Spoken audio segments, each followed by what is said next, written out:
సత్యయుగంలో హిరణ్యకశపుడు అనే రాజు ఉండేవాడు. ఆయనకి మహావిష్ణువు అంటే వైరం. ఆయనని ఓడించాలని ఒక తపస్సు చేసి బ్రహ్మతో ఒక వరం పొందుతాడు.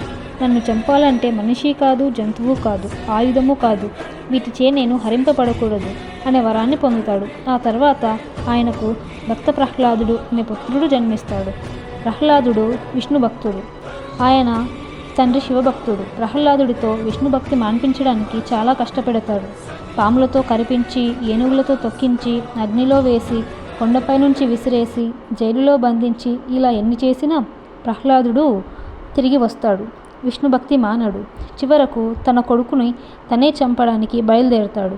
ప్రహ్లాదుడితో, ఇప్పుడు రమ్మను నీ హరిని, ఎక్కడ ఉన్నాడు నీ హరి, నిన్ను కాపాడడానికి వస్తాడా, రమ్మను అని అంటాడు.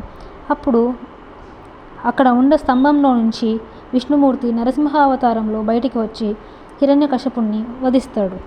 ఈ స్టోరీ మీకు ఎంతమందికి నచ్చింది కామెంట్ చేయండి.